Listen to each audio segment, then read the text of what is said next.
नमस्कार, एमपी दस्तक में आपका स्वागत है। मैं हूं निवेदिता मिश्रा। मऊगंज में विधायक प्रदीप पटेल को दूसरी बार हिरासत में लिया गया है और उन्हें कड़ी सुरक्षा के साथ रेस्ट हाउस में रखा गया है, लेकिन उनके कमरे का दरवाजा अंदर से बंद है और वह ना तो खाना खा रहे हैं ना ही दवाइयां ले रहे हैं, जिससे प्रशासन की चिंता बढ़ गई है। कलेक्टर और एसपी लगातार उनसे संपर्क करने की कोशिश कर रहे हैं, लेकिन सफलता नहीं मिल रही है। समर्थक इसे प्रशासन का मानसिक उत्पीड़न मानते हुए आरोप लगा रहे हैं। क्या है विधायक के 5 दिन की कहानी? आइए जानते हैं एमपी दस्तक की खास रिपोर्ट में। मऊगंज में हुए ताजे बवाल ने न केवल पुलिस और प्रशासन की नींद उड़ा दी है, बल्कि पूरे राजनीतिक हलकों में एक गहरी खलबली मचा दी है। मऊगंज विधायक प्रदीप पटेल को दूसरी बार हिरासत में लिया गया है और उन्हें कड़ी सुरक्षा के बीच नई गढ़ी के रेस्ट हाउस में रखा गया है। इस घटनाक्रम ने एक गंभीर रहस्य को जन्म दिया है, क्योंकि विधायक ने अपने कमरे को अंदर से बंद कर लिया है और उनका स्वास्थ्य, भोजन और दवाइयों का सवाल प्रशासन के लिए गहरी चिंता का कारण बन गया है। सूत्रों के अनुसार विधायक प्रदीप पटेल ने कमरे का दरवाजा अंदर से बंद कर लिया है और कल रात से वह कमरे के भीतर है। इस दौरान ना तो वह अपनी दवाइयां ले रहे हैं और ना ही उन्होंने खाना खाया है। मऊगंज पुलिस और प्रशासन के उच्च अधिकारी, कलेक्टर और एसपी लगातार प्रयास कर रहे हैं कि वह विधायक से संपर्क कर सकें, लेकिन अब तक कोई सफलता नहीं मिल पाई है। ऐसे बात बदतमीजी नहीं, मैं बात कर रहा हूँ विधायक से।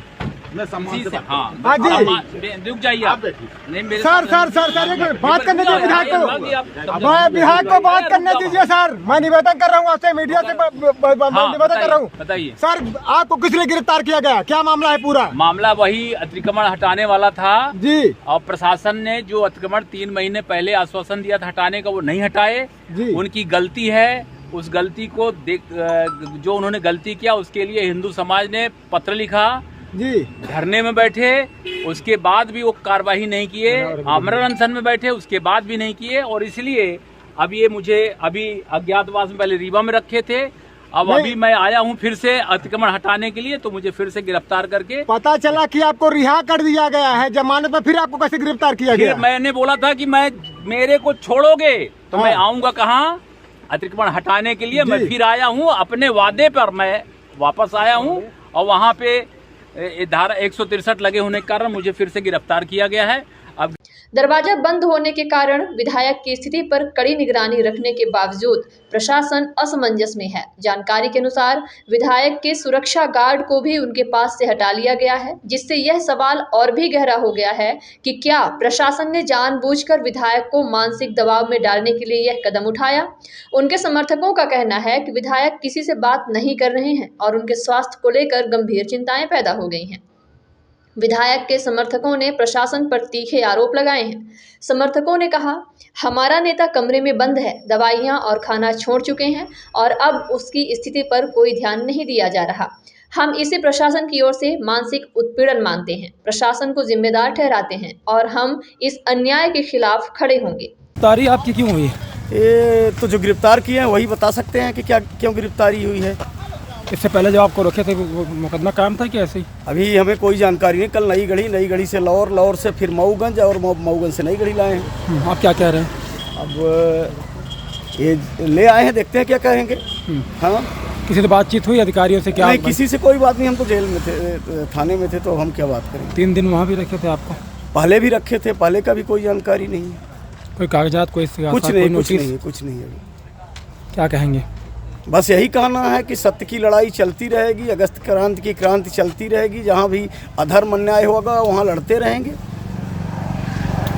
विधायक जी भी अंदर है, कमरा बंद है अंदर से? विधायक जी थोड़ी अंदर है, तो लोकतंत्र अंदर है। जो इन्होंने उनको निर्वाचित किया है वो सारी जनता अंदर है। अंदर की स्थिति, विधायक जी बंद कमरे में है। अब उन्होंने बंद कर लिया है। जिस तरह से लोगों ने उनका अपमान किया है, तो उसके अलावा उनके पास कोई दूसरा रास्ता भी नहीं है। कल तो जब इन लोगों ने किया तो विधायक जी तो कोई ऐसा कर नहीं रहे थे, कोई अनुशासनहीनता कर रहे थे। पुलिस ने कहा कि आप गोलीबार करेंगे, तो बोले आप कर लीजिए। विधायक जी को गाड़ी में यहाँ बैठा के लाए। जैसे विधायक जी उतर रहे तो उस समय भी पुलिस के एडिशनल एसपी के द्वारा कई बदसलूकियां उनके साथ कर रहे थे। ऐसा लगे नहीं रहता कोई जनप्रतिनिधि है ऐसा। और यहाँ तो ऐसा लग रहा है लोकतंत्र को अंदर करने वाले हैं प्रशासनिक अधिकारी हैं लगातार। बस फिर हम लोग जैसे अंदर जाते हैं तो विधायक जी कमरे के अंदर जाते हैं, मैं उनके साथ में था, कमरा बाहर से बंद हो जाता है, ऐसा लग रहा था कोई बड़े अपराधी बंद हो गए हैं। फिर इसके बाद 10 मिनट तक कमरा बंद रहता है। उसके बाद एसडीएम साहब पहुंचते हैं और एसडीओपी मैडम पहुंचती हैं। एसडीओपी मैडम ने कुछ नहीं कहा, लेकिन एसडीएम साहब ने कहा कि ना तो आपके पास मोबाइल रहेगी, ना कि आपके पास कोई, तो बोले हमारे पास कोई दवाई खिलाने वाला तो एक रहे, बोले कोई नहीं रह सकता, ऊपर से में आदेश है। बोले आदेश किसका है बताएं, तो बोले ऊपर से आदेश, एसडीएम मऊगंज। अच्छा, फिर तो उन्होंने कहा कि जब बाहर से बंद है तो मैं अंदर से बंद कर लेता, सबको बाहर कर दिया, बोले बेटा जाओ। और उन्होंने कहा कि अंतिम सांस तक एक संदेश मेरा सबको बता देना कि प्रदीप पटेल की अंतिम सांस होगी तो मंदिर के लिए, मंदिर का अतिक्रमण नहीं होगा तो प्रदीप पटेल की अंतिम सांस होगी। इन्होंने मुझे संदेश भिजवाया है और हिंदू समाज को कहा है कि हिंदू समाज इस लड़ाई को निरंतर लड़ते रहे। ये आत्महत्या की बात अफवाह है? नहीं, ये देखिए प्रशासनिक अधिकारी मऊगंज के झूठ बोलने में इतने माहिर हो गए हैं कि क्या बताएं, ये कुछ बोल सकते हैं। अफवाह कौन फैला रहा? अफवाह ये तीनों अधिकारी फैला रहे। एक कलेक्टर साहब को ही बताइए झूठ बोले, जो कि मंदिर के अंदर इतनी बड़ी झूठ बोल सकते हैं, और हिंदू मुस्लिम अगर किसी ने किया तो कलेक्टर साहब इसके संपूर्ण जिम्मेदारी है। पूछे कैसे? एसडीएम जब हम लोग 6 अगस्त को वहां गए थे, 6 अगस्त को कलेक्टर साहब नहीं आए, 7 अगस्त को कलेक्टर साहब नहीं आए, 8 को नहीं आए, 8 को एसडीएम साहब आए, बात नहीं बनी। 9 तारीख को कलेक्टर साहब आए, वहां पर बात नहीं बनी। 10 तारीख को कलेक्टर साहब आते हैं, बोलते हैं महालोक महा उज्जैन की तरह हम यहाँ का विकास करेंगे, क्योंकि मीठी मीठी बात बहुत अच्छी कर लेते हैं, वो झूठ बोलने की मशीन भी माने जाते हैं। तो उन्होंने हम लोगों को गुमराह कर दिया, पूरे हिंदुओं को। हम लोग बोले 2 महीने का टाइम दे दो, हम हिंदू सरल है, हमने कहा 3 महीने का टाइम ले लो, आप खाली करवा दो। उन्होंने धन्यवाद भी दिया कि आप 3 महीने का टाइम दे रहे हो, आपको बहुत बहुत धन्यवाद, हम इसको खाली करवा लें। 3 महीना बीत गया, 11 तारीख को हम लोग ज्ञापन देते हैं, भाई साहब आपने 3 महीने से ऊपर हो रहा समय, आप खाली नहीं करा रहे, हम लोग। हालत क्या है तो कहानी तो पता है हमको, हालत क्या है विधायक के अंदर? अब हालत अंदर क्या होगी अब हम कैसे जाने, बंद कमरे में विधायक जी हैं, उनकी हालत क्या होती होगी, शुगर पेशेंट है। दवाई खाई क्या? दवाई बिल्कुल नहीं खाई है, अब बंद की है तो ना पानी है वहां ना कुछ, कैसे खाएंगे दवाई? बात किया आपने, आवाज दी आप तो? आवाज दिया, बोले बेटा मेरी चिंता मत करो, मैं मरूं या जीऊं, चिंता करो हिंदुत्व की, तुम्हें भगवान राम की चिंता है, तुम्हें मंदिर की चिंता है, प्रदीप पटेल के एक प्रदीप पटेल चले जाएंगे, हिंदू समाज में 1000 प्रदीप पटेल तैयार हो जाएंगे। अब क्या कहें? अधिकारियों के लिए यह एक चुनौती बन गया है, क्योंकि मऊगंज पुलिस के अतिरिक्त पुलिस अधीक्षक अनुराग पांडे ने मामले पर बयान दिया है कि विधायक को अस्थायी जेल में रखा गया है और उनकी सुरक्षा व्यवस्था पूरी तरह से मजबूत की गई है। उन्होंने कहा, दरवाजा अंदर बंद है, विधायक के खिलाफ मामला दर्ज किया गया है, मऊगंज में शांति बनी हुई है और हम सुरक्षा पर पूरी निगरानी रखे हुए हैं। विधायक जी अभी अंदर है, हम लोग सुरक्षा व्यवस्था में बाहर कार्यरत हैं, अंदर की स्थिति हमें ज्ञात नहीं है। ये अभी तो इनका जमानत हुआ था रीवा से, अभी डिटेन किया गया है। फिर क्या धारा लगी? अभी धारा देख के बता सकता हूँ क्या धारा लगाई, लेकिन डिटेन किया गया है। दरवाजा खुला, सुरक्षात्मक दृष्टिकोण से डिटेन किया गया है। अच्छा, कह रहे हैं कि अंदर से दरवाजा बंद है विधायक? अभी ये जानकारी मुझे निकल के भी बाहर नहीं आई है, क्योंकि जेल मैनुअल के हिसाब से हम लोग प्रवेश निरुद्ध है, बाहर सुरक्षा व्यवस्था में। स्थिति क्या है सर मौके की? जहाँ शांतिपूर्वक है। एम्बुलेंस भी बुलाई गई है सर? नहीं, ये जानकारी मुझे नहीं है। आगे का रणनीति क्या है सर, मतलब अभी क्या है? ये प्रशासन कब तक ये सुलह पाएगा? प्रशासन निर्धारित करेगा। मऊगंज की इस सनसनीखेज घटनाक्रम के बीच मनगवा विधायक नरेंद्र प्रजापति ने प्रदीप पटेल से मिलने के बाद प्रशासन पर जमकर निशाना साधा। उन्होंने कहा, हमारे विधायक के साथ जो हुआ वह न केवल अनुचित है बल्कि पूरी तरह से असंवेदनशीलता का उदाहरण है। प्रशासन ने एक जनप्रतिनिधि को मानसिक और शारीरिक रूप से प्रताड़ित करने का प्रयास किया है। लेकिन जब नरेंद्र प्रजापति रीवा पहुंचे और मीडिया से बात की तो उनका बयान थोड़ा बदल गया। उन्होंने कहा, हाँ मैं अब भी मानता हूं कि जो हुआ वह गलत था, लेकिन हमें इस पूरे मामले को समझने की जरूरत है। राजनीति से ऊपर उठकर प्रशासन की कार्रवाई पर सवाल उठाए जाने चाहिए। हम विधायक की स्थिति पर नजर रखेंगे और यह सुनिश्चित करेंगे कि उन्हें न्याय मिले। विधायक जी क्या बातचीत है? ये आपके चैनल के माध्यम से सभी को यथाचित सादर प्रणाम। अभी माननीय विधायक जी से बातचीत हुई और ये विषय भी आया, जो अनधिकृत वहाँ पर जो अतिक्रमण है उसे प्रशासन के द्वारा हटाया जाना चाहिए। एक बात ज़रूर मैं स्पष्ट करना चाहूँगा कि ये हिंदुस्तान है, भारत है, और भारत जो है हिंदुओं का देश है और हिंदू पूरी ताकत के साथ यहाँ पर और स्वतंत्रता पूर्वक रहने के लिए यहाँ पर कानूनी तौर पर वैध है। अब यदि कोई भी अतिक्रमण कहीं पर किया जाता है, यहाँ पर मैंने जैसे भी जाना कि वो सरकारी ज़मीन है, तो सरकारी ज़मीन पर अतिक्रमण है, प्रशासन भी लगा हुआ है कि उसे शीघ्र अतिशीघ्र हटाया जाए। अब एक बात ज़रूर आती है कि जो पहले नोटिस दिया गया था प्रशासन को, किन कारणों के चलते उन्होंने नहीं हटाया। अभी मेरी कलेक्टर साहब से भी बात हुई और एसपी मैडम से भी बात हुई, कि 29 तारीख तक के लिए एक डेडलाइन है, सुप्रीम कोर्ट का ऑर्डर है, तो उसके पश्चात जो है उसे डिमोलिश किया जाएगा। और अगर संभावना ये बनी कि हो सकता है दूसरा पक्ष जो यहाँ पर मतलब प्रयास कर रहा है, तो हो सकता है वो भी स्वयं ही मान ले इस बात को कि ये अतिक्रमण है और हम लोग जो है सरकारी ज़मीन को जो बेजा कब्जा है उसे हम स्वयं ही हटाने के लिए तैयार हैं। विधायक जी तो कह रहे हैं कि हम जब भी बाहर आएंगे तो एक हटाने जाएंगे। तो ठीक है, मैं तो उनके साथ में हूँ और वो ये कह रहे हैं कि जब हमको यहाँ से छोड़ा जाएगा तो हम जा कर के अतिक्रमण हटाएंगे। और अतिक्रमण से हटाने के लिए प्रशासन है और जो जनप्रतिनिधि है उसी का तो दायित्व है कि सरकारी ज़मीन जो है उस पर अतिक्रमण नहीं रहना चाहिए। फिर गिरफ्तारी की गिरफ्तारी या प्रशासनिक तौर पर प्रशासन ने करके रखा हुआ है और अगर वहाँ पर बेजा ज़मीन पर किसी भी प्रकार का अवैध निर्माण है तो उसे हटाया जाना चाहिए। यही बात तो विधायक जी कह रहे हैं और यही मैं भी बोल रहा हूँ। नाराजगी है, कमरा बंद किया अंदर से। फिर नाराजगी, अब कमरा बंद है, मैं तो मिल के आया, मेरे से तो कोई नाराजगी नहीं है। चेकअप नहीं करता है, खाना पीना नहीं? चेकअप अब डॉक्टर्स लोग आएंगे, टीम चेकअप करिए। अभी वो स्वस्थ हैं, ठीक ठाक हैं। और अभी तो मेरी बातचीत हुई, लगभग मैं 1 घंटे तक अंदर रहा, कई विषयों पर बातचीत हुई और ये भी बात हुई कि भाई जब हमें अगर यहाँ से छोड़ा जाएगा, रिलीज़ किया जाएगा तो मैं जा कर के वहाँ पर अतिक्रमण को हटाने के लिए प्रयास करूँगा। तो मैंने भी कहा कि भाई ये बात तो बिल्कुल ही उचित है और प्रशासन भी इसी बात के लिए लगा है कि जो बेजा कब्जा है वहाँ पर उसे यथाउचित हटाया जाना चाहिए।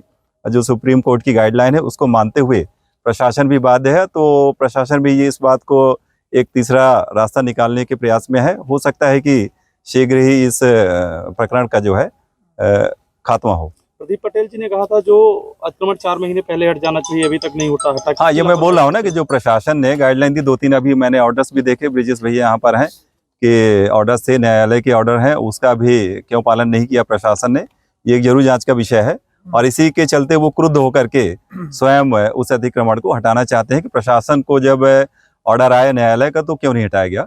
जिस दिन विधायक जी झारखंड चुनाव प्रचार से सीधे अनशन स्थल पहुंचे थे, उसके आधे से 1 घंटे बाद मऊगंज कलेक्टर और प्रशासनिक अधिकारी पहुंचे थे, क्या कहेंगे? उसके वहाँ चुनाव है झारखंड में, बिहार में, मानी जी की वहाँ पर ड्यूटी लगी हुई थी। उसके पश्चात आए जब उन्होंने देखा कि यहाँ पर अतिक्रमण अभी तक नहीं हटाया, उसके पहले वो आदेशित करके गए थे। तो अब जब प्रशासन नहीं मान रहा है और ये गाहे बेगाहे अगर वो साथ में ही है अतिक्रमणकारियों के साथ में, तो हम जनप्रतिनिधियों की तो यही जिम्मेदारी है कि जनता के साथ में रहे। हर जगह चल रहा था ग्रुप में कि विधायक जी सीधे झारखंड चुनाव प्रचार से महादेवन आएंगे। हाँ, अगर उसके पहले प्रशासन अलर्ट होता तो हो सकता है जो ये 2 पक्षों में वातावरण निर्मित हुआ ना होता। तो यही मैं कह रहा हूँ, जिस प्रकार से अब प्रशासन अलर्ट है, अगर पहले प्रशासन अलर्ट होता और जो भी उनको आदेश प्राप्त हुआ था माननीय न्यायालय का और वो अगर अतिक्रमण हटाने में पहले ही सफल हो जाता तो मानी जी को ऐसा कदम उठाने की आवश्यकता नहीं पड़ती। और मैंने शुरू में ही कहा कि हिंदुस्तान में वही रहेगा जो जय श्री राम बोलेगा। नाकामी किसकी है सर, फिर आप किसके मानते हैं? नाकामी अब भाई किसी एक व्यक्ति की जिम्मेदारी अपन नहीं कह सकते। वर्तमान में प्रशासन की ही जिम्मेदारी पूर्णतः बनती है कि वो अतिक्रमण अगर सरकारी जमीन है तो पहले से हट जाना चाहिए था। अगर नहीं हटा तो उसे प्रशासन हटाए, या प्रशासन नहीं हटाता है तो जनप्रतिनिधियों की ये जिम्मेदारी है कि वो हटाएंगे। आपके चैनल के माध्यम से सभी को यथाउचित प्रणाम। मैं वहाँ मऊगंज विधायक माननीय प्रदीप पटेल जी से मैं मिलने गया था। वहाँ पर ये जानकारी आई कि उनको प्रशासन के द्वारा नज़रबंद किया गया था। मैं वहाँ पर मिला, 40 मिनट तक उनसे बातचीत हुई और मैंने उनको ये बताया जो भी प्रशासनिक कार्रवाई हो रही है तो उसके साथ में मतलब रहना चाहिए और जो अतिक्रमण है उसे प्रशासन हटाएगा। और आप ये जिद छोड़िए, इस प्रकार से जो है कमरा बंद करके यहाँ पर रहना उपयुक्त नहीं है। यही बातचीत हुई वहाँ पर। दवाई खाना कर दिया, नहीं, ये सारी बातचीत हुई है। मैंने बताया कि भाई आप डायबिटिक भी हैं और ये चीज़ जो है मतलब भोजन ना लेना थोड़ा सा नुकसानदायक हो सकता है। प्रशासन अपनी कार्रवाई कर रहा है और वो अपनी ठीक कार्रवाई करेगा, क्योंकि उनके पास जो रूलिंग है सुप्रीम कोर्ट की, उसके तहत उनका ये कहना है कि हम 15 दिन के अंदर जो उनको नोटिस दी गई है जिन्होंने अतिक्रमण किया है, वो 29 तारीख के आसपास हम लोग उसे डिमोलिश कर देंगे। यही बात हुई तो मैंने कहा कि भाई विधायक जी ये बात है और ऐसा जो भी प्रशासनिक कार्रवाई की जा रही है वो उचित है।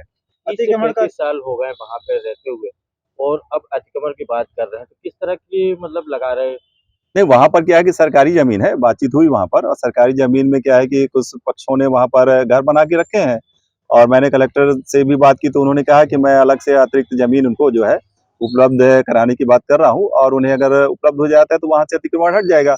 अब चूंकि जो सुप्रीम कोर्ट की गाइडलाइन है कि 15 दिन के अंदर तक 14 तारीख उन्होंने नोटिस दी है उनको, अब 29 तारीख को वो पूरा टाइमिंग पूरा हो जाएगा और उस दौरान ही वो अतिक्रमण प्रशासन के द्वारा हटा दिया जाएगा। यही बात करने के लिए मैं माननीय विधायक जी के पास गया था, जो कि पहले भी मुलाकात होती रहती थी, इस निमित्त मैं वहां पर गया। जो आदिवासी और मुस्लिम परिवार के लोग हैं वहाँ पे, उनके लिए कोई अन्य स्थान दिया जाएगा या? हाँ, ये कलेक्टर से बात हुई कि वहां पर जो अतिक्रमण है, अगर वो वहां पर रह रहे हैं तो उनके लिए भी अतिरिक्त कहीं पर जमीन प्रदान की जाएगी। ये कलेक्टर से मेरी बातचीत हुई है। सीएम से आपकी कोई बातचीत या प्रदीप पटेल? नहीं, इस विषय पर सीएम साहब से आपकी या प्रदीप पटेल जी? नहीं, मेरी अभी सीएम साहब से कोई बात नहीं हुई है और उनसे भी अभी ऐसी कोई बातचीत नहीं हुई है। हमारी व्यक्तिगत उनसे चर्चा हुई, हमने कहा कि ये जिद छोड़ करके मतलब खाना पीना छोड़ना ठीक नहीं है। सबसे बड़ी बात, कहीं ना कहीं एक भाजपा के विधायक है, आप भी भाजपा से हैं, कहीं ना कहीं एक नेगेटिव खबर जरूर जा रही होगी कि हिंदुत्व की बात करने वाले आज इस तरह से कर रहे हैं, तो क्या कहाँ पे कैसे नेगेटिव कर रहे हैं? नहीं, हिंदुत्व तो हमारा एजेंडा है ही, और इसके साथ साथ जो कानूनी मतलब विभाग है या कानूनी जो पॉइंट है, फैक्टर है, उसको भी तो साथ में लेकर के अपन को चलना पड़ेगा कि जिस प्रकार से प्रशासन कह रहा है कि हम ये अतिक्रमण हटाएंगे, नोटिस दी गई है 14 तारीख को, 15 दिन पूरा हो जाएगा 29 तारीख को, उसके पश्चात वो अतिक्रमण डिमोलिश किया जाएगा। अब जिनका भी घर वहां बना हुआ है उनके लिए प्रशासन ये कह रहा है कि हम अतिरिक्त जमीन वहां पर उपलब्ध कराएंगे। सीधी सी बात है। आपसे बातचीत हुई, क्या बोला उन्होंने, कब वो मान रहे हैं? उनसे बातचीत हुई और वो बोले कि मैं अभी यहाँ पर हूँ और प्रशासन अगर हमें यहाँ पर छोड़ेगा तो मैं जाकर के वहाँ पर फिर से उसे हटाऊंगा। तो मैंने कहा कि ये जिद करना ठीक नहीं है, ये आप जिद छोड़िए और जो प्रशासन कर रहा है उसके उचित कार्रवाई के साथ में रहना चाहिए। कोर्ट ने आश्वासन दिया, इसके बावजूद नहीं मान रहे हैं, क्या वजह?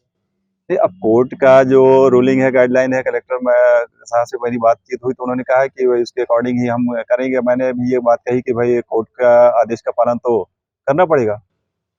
एक सबसे बड़ी बात निकल के आ रही है, वो किसी के पल्ले नहीं पड़ रही है। हाँ। शुरुआती दौर पे प्रशासनिक अधिकारी जो है, संभागीय अधिकारी हैं, वो कहते रह गए कि FIR दर्ज नहीं की गई है, जबकि 19 तारीख को एक पत्र जारी किया गया था, विधायक जी के परिवार को सूचना दी गई थी, जिसमें बाकायदे लिखा हुआ था कि विधायक जी की गिरफ्तारी की जा रही है। और कल DIG साहब ने खुद बोला कि उन्हें रिहा किया गया है। अगर गिरफ्तारी नहीं की गई थी तो फिर रिहा कैसे किया गया? ये नहीं, ये यहाँ पर नजरबंद जरूर किया गया था और रीवा में थे, उसके पश्चात उनको छोड़ा गया था, तो उसके पश्चात वो वहाँ पर पुनः गए थे और वहाँ की प्रशासन ने उनको एक बार पुनः नजरबंद किया है। यही बात मैं बताने के लिए विधायक जी के पास गया था कि जो भी प्रशासनिक कार्रवाई हो रही है उसका साथ देना चाहिए। क्या लगता है, मैटर सॉल्व माना जाए या मैटर सॉल्व है, सीधा सा है। 29 तारीख को जैसा कलेक्टर से मेरी बात हुई कि वो अतिक्रमण हटेगा, और जो विधायक जी बोल रहे हैं तो मैंने ये कहा कि यहाँ 4-5 दिन तक क्यों रुकेंगे और क्यों भजन पानी छोड़े हुए हैं। यही मैंने बात जो है विधायक जी से की। सवाल यह उठता है कि क्या यह पूरे मामले में कोई राजनीतिक साजिश शामिल है या यह केवल प्रशासन की मजबूरी का परिणाम है। मऊगंज में जिस तरीके से विधायक की हिरासत और उनकी स्थिति को लेकर सवाल उठ रहे हैं, यह मामले को और भी रहस्यमय बना रहे हैं। क्या प्रशासन ने किसी दबाव में आकर विधायक को हिरासत में लिया या फिर यह सब एक राजनीतिक खेल का हिस्सा है? राजनीतिक हलकों में यह मामला तूल पकड़ता जा रहा है। विधायक के समर्थक लगातार प्रशासन के खिलाफ आरोप लगा रहे हैं और विपक्षी दल इस पूरे घटनाक्रम को लेकर सवाल खड़े कर रहे हैं। सोशल मीडिया पर भी इस घटना को लेकर तेज बहस हो रही है और कई लोग इसे राजनीतिक प्रतिद्वंदिता का परिणाम मान रहे हैं। इस समय मऊगंज में शांति बनी हुई है, लेकिन यह शांतिपूर्ण स्थिति सिर्फ बाहर से नजर आ रही है। अंदर का माहौल अभी भी तनावपूर्ण है। प्रशासन के लिए यह एक बड़ी चुनौती है कि वह इस मामले को जल्द सुलझाए और विधायक के समर्थकों के इस गुस्से को शांत करे। यह मामला अब सिर्फ मऊगंज तक सीमित नहीं रह गया है, बल्कि इसका असर पूरे प्रदेश में हो सकता है। विधायक प्रदीप पटेल की हिरासत और उनके स्वास्थ्य पर चिंता प्रशासन के लिए मुश्किलें बढ़ा सकती है। अब देखना यह है कि प्रशासन अगले कदम में क्या कार्रवाई करता है और यह मामला किस दिशा में जाएगा। इस खबर में फिलहाल इतना ही। जल्द मिलते हैं एक नई खबर के साथ। तब तक के लिए नमस्कार।